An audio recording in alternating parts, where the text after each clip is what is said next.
जिले की सबसे बड़ी अधिकारी टीएम नेहा शर्मा एक सुबह सादे कपड़ों में बिना किसी सरकारी रब के सब्जी खरीदने बाजार पहुंची।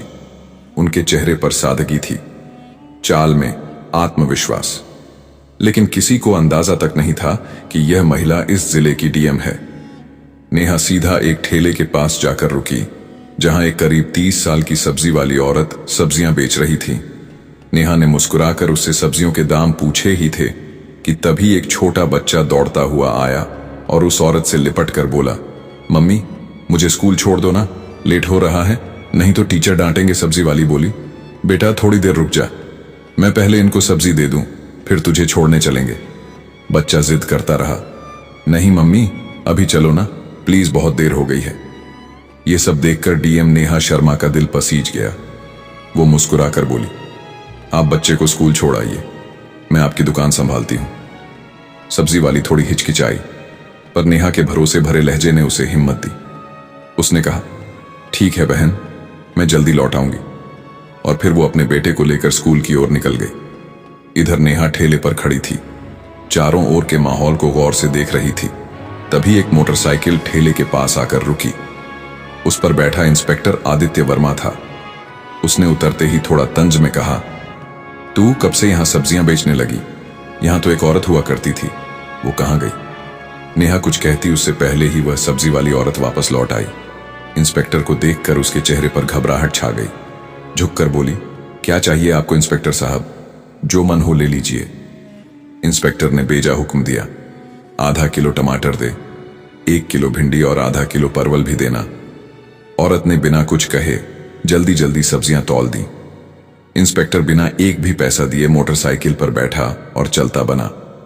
यह सब देख नेहा शर्मा स्तब्ध रह गई। कुछ पल खामोशी में बीते, फिर उन्होंने सब्जी वाली से पूछा, बहन उसने पैसे क्यों नहीं दिए? आपने उससे कुछ कहा क्यों नहीं?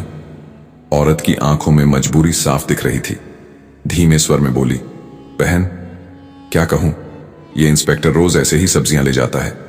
जब कुछ बोलती हूं तो धमकाता है, कहता है मुझसे पैसे लेगी, अभी तेरे ठेले को उठवा दूंगा। मुझे डर लगता है, अगर ठेला चला गया तो घर कैसे चलेगा, मेरे बच्चे क्या खाएंगे, इसलिए चुपचाप दे देती हूं। यह सुनकर डीएम नेहा शर्मा के चेहरे का रंग बदल गया, अंदर तक हिल गई वो। उन्हें यकीन नहीं हो रहा था कि कानून के रक्षक खुद कानून का मजाक उड़ा रहे हैं।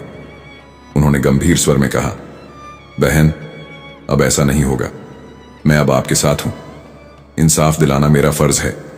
आप एक काम कीजिए, मेरा नंबर लें, लीजिए। कल जब आप ठेला लगाएंगी तो आप नहीं, मैं वहां रहूंगी। आप घर पर आराम कीजिए, बाकी मैं देख लूंगी कि वह इंस्पेक्टर पैसे देता है या नहीं, और अगर नहीं देता तो मैं उसे कानून की ताकत दिखाकर ही रहूंगी। औरत की आंखों में आंसू थे, लेकिन पहली बार उसमें राहत और उम्मीद झलक रही थी। अगली सुबह नेहा शर्मा ने एक गांव की औरत का भेष बनाया। ना कोई मेकअप, ना कोई पहचान, साधारण साड़ी पहने, सिर पर पल्लू रखे वो ठेले पर आ खड़ी हुई। ठेले पर ढेर सारी सब्जियां सजाई गई, सब कुछ तैयार था। कुछ ही देर में वही इंस्पेक्टर आदित्य वर्मा अपनी मोटरसाइकिल पर वहां पहुंचा।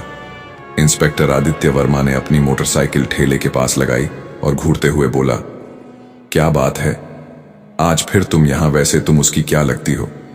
कल भी तुम यहीं थी और आज भी। नेहा शर्मा, जो अब भी गांव की एक आम महिला के रूप में खड़ी थी, धीरे से बोली, मैं की बहन हूं, इसलिए आज उसकी जगह ठेला संभाल रही हूं। इंस्पेक्टर ने घिनौनी मुस्कान के साथ कहा, तो तुम तो अपनी बहन से भी ज्यादा खूबसूरत निकली, बहुत प्यारी लग रही हो आज। फिर आंखों से उसे ऊपर से नीचे तक देखता रहा और बेहूदे लहजे में बोला, वैसे छोड़ो ये सब, मुझे 1 किलो टमाटर चाहिए और साथ में थोड़ा धनिया और मिर्च भी दे देना। नेहा ने बिना कोई प्रतिक्रिया दिए सब्जियां तौली और चुपचाप उसके हाथ में दे दी।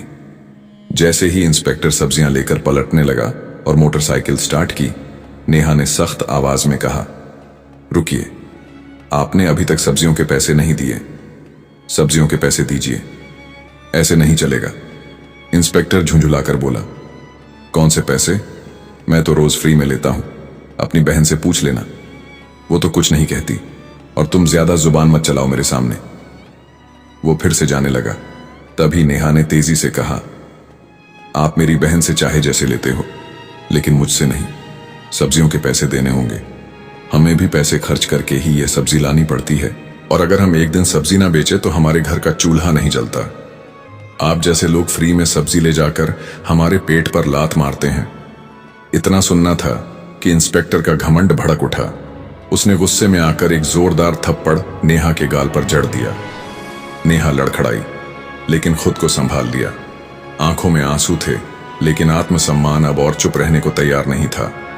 नेहा ने कांपती आवाज में कहा, आपने एक महिला पर हाथ उठाकर बहुत बड़ी गलती की है। इसका अंजाम भुगतना पड़ेगा आपको। इंस्पेक्टर और भड़क गया, गुस्से में चिल्लाया, तू मुझे सिखाएगी? तेरी इतनी औकात? अभी बताता हूं। फिर उसने नेहा के बाल खींच लिए। नेहा दर्द से करा उठी, लेकिन बाल छुड़ाकर बोली, यह सब बहुत गलत हो रहा है। मैं तुम्हारे खिलाफ रिपोर्ट करवाऊंगी। तुम्हें सब्जियों के पैसे देने ही होंगे। लेकिन इंस्पेक्टर अपनी हैसियत के नशे में डूबा हुआ था। बोला, रिपोर्ट? तेरी इतनी औकात है? तू एक सब्जी बेचने वाली और मैं इस थाने का इंस्पेक्टर। मैं तुझे यहीं खड़े खड़े खरीद सकता हूं। ज्यादा जुबान चलाई तो उल्टा तुझे ही जेल में डाल दूंगा। इतना कहकर वह मोटरसाइकिल स्टार्ट कर वहां से चला गया। नेहा गुस्से से कांप रही थी, लेकिन अब भी उन्होंने खुद को संयमित रखा। वह जानना चाहती थी कि यह इंस्पेक्टर कितनी हद तक गिर सकता है। कुछ पल ठेले के पास बैठने के बाद उन्होंने सब्जी वाली को फोन किया और कहा, अब तुम ठेले पर आ जाओ। सब्जी वाली के आते ही नेहा वहां से चुपचाप निकल गई। घर जाकर उन्होंने अपने साधारण कपड़े बदले और पीले रंग का सलवार सूट पहनकर एक सामान्य महिला की तरह बिना किसी पहचान के थाने पहुंची। थाने में पहुंचते ही उन्होंने देखा कि इंस्पेक्टर आदित्य वर्मा वहां मौजूद नहीं था। एक हवलदार डेस्क पर बैठा था। नेहा ने सीधा उससे पूछा, मुझे रिपोर्ट दर्ज करानी है। इंस्पेक्टर आदित्य वर्मा कहाँ हैं और एसएओ साहब से मिलना है। हवलदार ने जवाब दिया, इंस्पेक्टर साहब कुछ काम से घर गए हैं और एसएओ साहब भी फील्ड विजिट पर बाहर गए हैं। आप चाहे तो कुछ देर बैठ जाइए। नेहा की आंखों में अब इंसाफ की आग थी, और यह आग अब रुकने वाली नहीं थी। थाने में कुछ ही पल बीते थे कि अचानक दरवाजा खुला और भीतर एसएओ रतिक राणा ने प्रवेश किया। भारी कदमों के साथ अंदर आते ही उसकी नजर पीले रंग का सलवार सूट पहने उस साधारण सी दिखने वाली लड़की पर पड़ी, जो और कोई नहीं बल्कि डीएम नेहा शर्मा थी। रतिक राणा ने कड़क आवाज में पूछा, तुम कौन हो और यहां क्यों आई हो? नेहा ने शांत स्वर में कहा, मुझे रिपोर्ट दर्ज करवानी है।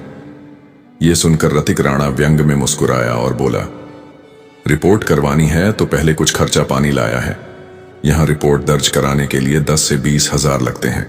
लाई हो तो निकालो फटाफट, फिर लिखवाता हूं तुम्हारी रिपोर्ट। यह सुनते ही नेहा शर्मा का चेहरा सख्त हो गया। उन्होंने गंभीर स्वर में कहा, किस बात का पैसा? रिपोर्ट दर्ज करवाने के लिए कोई शुल्क नहीं लगता। आप रिश्वत क्यों मांग रहे हैं? प्रतीक राणा हंसते हुए बोला, तुम्हें किसने कहा कि मुफ्त में रिपोर्ट होती है? यहां जो भी आता है अपनी मर्जी से पैसे देता है, और अगर नहीं देगा तो उसकी रिपोर्ट नहीं लिखी जाएगी। अब तुम्हारी मर्जी है।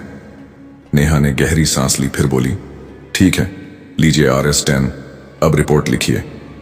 पैसे लेते ही आरती राणा ने पूछा, बताओ किसके खिलाफ रिपोर्ट है?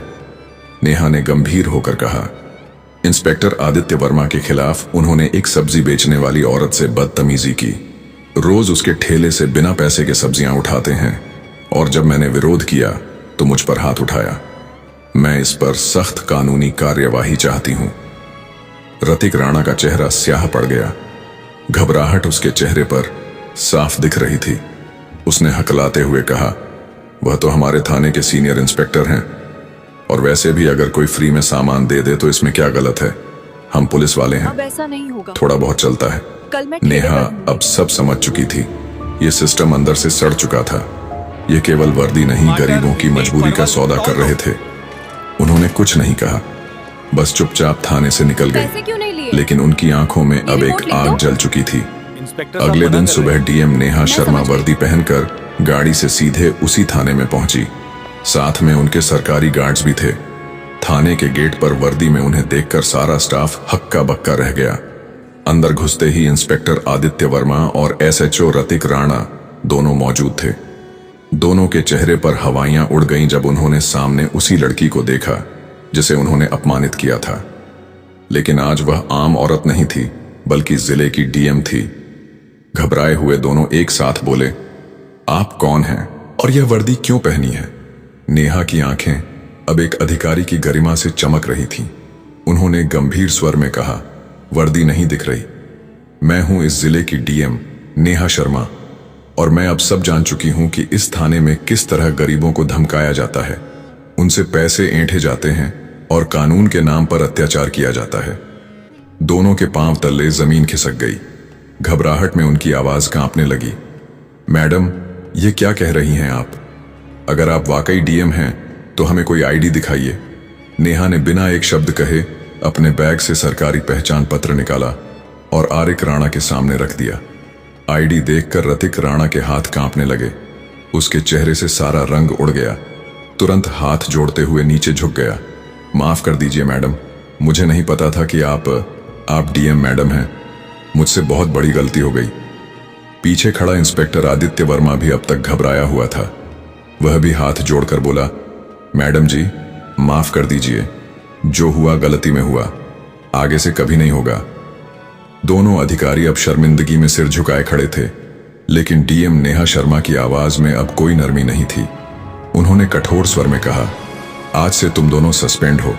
वर्दी पहनकर तुमने क्या किया है, उसका हिसाब अब कानून करेगा। इस जिले में अब गरीबों का अपमान नहीं होगा, ना ही वर्दी की आड़ में लूटपाट। फिर उन्होंने पीछे खड़े स्टाफ को निर्देश दिया, इन दोनों को तत्काल प्रभाव से निलंबित किया जाए और इनके खिलाफ विभागीय जांच शुरू हो। पूरा थाना अब खामोश था। डीएम नेहा शर्मा ने एक बार फिर साबित कर दिया था कि वर्दी सिर्फ ताकत नहीं, जिम्मेदारी का प्रतीक होती है। डीएम नेहा शर्मा ने खड़े स्वर में दोनों अफसरों की ओर देखा और बोली, तुम दोनों माफी के लायक नहीं हो। आज जो तुमने किया है वो एक अधिकारी नहीं, एक अपराधी करता है। अगर मैं तुम्हें माफ कर दूंगी तो तुम फिर वही हरकतें करोगे, फिर किसी गरीब को कुचलोगे, फिर किसी मासूम की आवाज दबाओगे। इतना कहकर वह आगे बढ़ने लगी, लेकिन तभी इंस्पेक्टर आदित्य वर्मा और एसआई रतिक राणा दोनों उनके पैरों में गिर गए। आंखों में पश्चाताप और चेहरे पर शर्म साफ झलक रही थी। मैडम, आप बिल्कुल सही कह रही हैं, हम वाकई माफी के लायक नहीं, प्रतीक राणा बोला। लेकिन एक आखिरी मौका दीजिए, हम सच में बदल जाएंगे। आज के बाद किसी गरीब को नहीं सताएंगे, किसी से फालतू पैसे नहीं लेंगे और हर फरियादी की इज्जत करेंगे। आदित्य वर्मा ने भी सिर झुकाकर कहा, हमें माफ कर दीजिए मैडम, वादा करते हैं कि दोबारा ऐसी गलती नहीं होगी, और अगर हो भी गई तो आप हमें सस्पेंड नहीं, सीधे जेल भेज देना। नेहा शर्मा कुछ देर चुप रही। उनकी आंखें दोनों की नम आंखों और डरे हुए चेहरे पर टिक गई। फिर उन्होंने गहरी सांस ली और गंभीर स्वर में बोली, ठीक है, मैं तुम्हें माफ कर रही हूं, लेकिन यह आखिरी मौका है।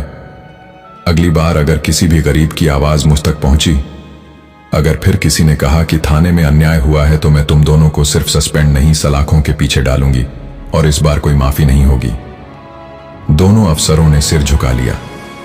उनका आत्मसम्मान चूर चूर हो चुका था, लेकिन अब उनमें सुधार की एक सच्ची झलक थी। नेहा शर्मा ने थाने से बाहर निकलते वक्त एक नजर पूरे स्टाफ पर डाली और बोली, पुलिस की वर्दी डराने के लिए नहीं, भरोसा देने के लिए होती है। इस वर्दी की इज्जत तभी होगी जब इसे पहनने वाले खुद इज्जत देना सीखेंगे। डीएम के जाते ही पूरे थाने में सन्नाटा छा गया। सबके चेहरों पर शर्म और सोच की लकीरें थीं। उस दिन के बाद पूरा थाना जैसे बदल गया। अब ना कोई रिश्वत लेता था, ना किसी गरीब की आवाज दबाई जाती थी।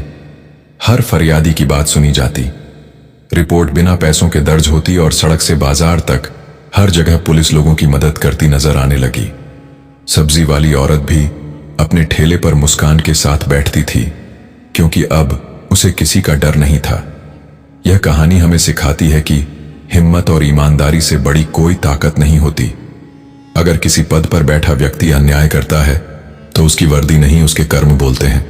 और जब सच बोलने वाला उठ खड़ा होता है तो पूरा सिस्टम बदल सकता है। अगर आपको यह वीडियो पसंद आया हो तो एक लाइक जरूर करें। गरीबों की आवाज को और लोगों तक पहुंचाने के लिए शेयर करें, और ऐसी ही कहानियों के लिए हमारे चैनल को सब्सक्राइब करना ना भूलें।